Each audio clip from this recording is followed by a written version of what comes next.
বয়সটা যখন খোলা মাঠে দৌড়ে ফুটবল কিংবা ক্রিকেট খেলার, তখন উল্লাপাড়ার তরুণ প্রজন্ম মেতে উঠেছে অনলাইন গেমে। দিনের শুরু হলেই জেলার কিশোরদের একটা বড় অংশ বিভিন্ন পাড়া মহল্লা ও রাস্তার মোড়ে এভাবেই মেতে ওঠে ফ্রি ফায়ার ও পাবজি খেলায়। বিশেষ করে স্কুল কলেজ পড়ুয়া শিক্ষার্থীদের মধ্যে এই গেমের প্রতি অতিরিক্ত ঝোঁক দিন দিন বাড়ছে। স্থানীয়রা জানায়, অনেক শিক্ষার্থী ঘন্টার পর ঘন্টা মোবাইলে বিভিন্ন অনলাইন গেমে মগ্ন থাকায় পড়াশোনার মনোযোগ কমে যাচ্ছে। এতে পরীক্ষার ফলাফল খারাপ করছে এবং পরিবার ও সমাজের সঙ্গে তাদের যোগাযোগও হয়ে পড়ছে সীমিত। আমি এসএসসি পরীক্ষার প্রস্তুতি নিচ্ছি, এখন দেখা যাচ্ছে এটার আসক্ত হয়ে গেছি, এটাতে আসক্ত ছাড়তে পারতেছি না। ফ্রি টাইমে বিকালে বন্ধুদের সাথে মোবাইল ফোনে পাবজি ফ্রি ফায়ার খেলি। বন্ধু বান্ধবের সাথে গেম খেলি, না খেলি ভালো লাগে না আমার।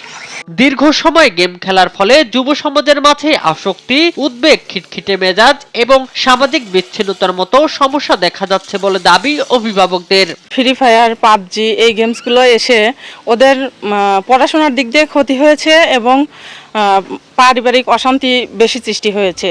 যে বাচ্চারা এই যে গেম খেলে, অনেক সময় টাকা দিয়ে খেলে বা এমনি টাকা ছাড়াও খেলে, সেটা সময়ের অপচয় হয়, আর টাকা দিয়ে খেললে অর্থনৈতিক ক্ষতিগ্রস্ত হয়। শিক্ষকরা বলছেন, অনলাইন গেমের অতিরিক্ত আসক্তি শিক্ষার্থীদের স্বাভাবিক জীবনযাত্রাকে ব্যাহত করছে। সবসময় ফোন দেখার কারণে শারীরিক সমস্যা হচ্ছে, চোখের ক্ষতি হচ্ছে, এটাও কিন্তু তারা কোনো ভূক্ষেপ করছে না এবং অভিভাবকরাই করতেছে না। বিষয়টি ক্রমান্বয়ে এতই দ্রুত গতিতে বেড়ে চলেছে আমাদের সামাজিকতার সামাজিক পর্যায়ে, যেটা আমাদের জাতিকে গঠনের ক্ষেত্রে একটা হুমকির স্বরূপ। গেম আসক্তি থেকে তরুণ প্রজন্মকে দূরে রাখতে পরিবারকে সচেতন হওয়ার পাশাপাশি প্রযুক্তি ব্যবহারে সুনির্দিষ্ট নিয়ম তৈরির পরামর্শ এই পুলিশ কর্মকর্তার।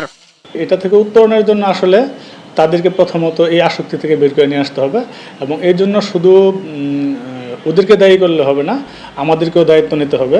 পরিবার, শিক্ষা প্রতিষ্ঠান এবং প্রশাসনের সমন্বিত উদ্যোগ না নিলে অনলাইন গেমের আসক্তি ভবিষ্যৎ প্রজন্মের জন্য বড় ধরনের সামাজিক সমস্যা হয়ে দাঁড়াতে পারে বলে দাবি বিশেষজ্ঞদের।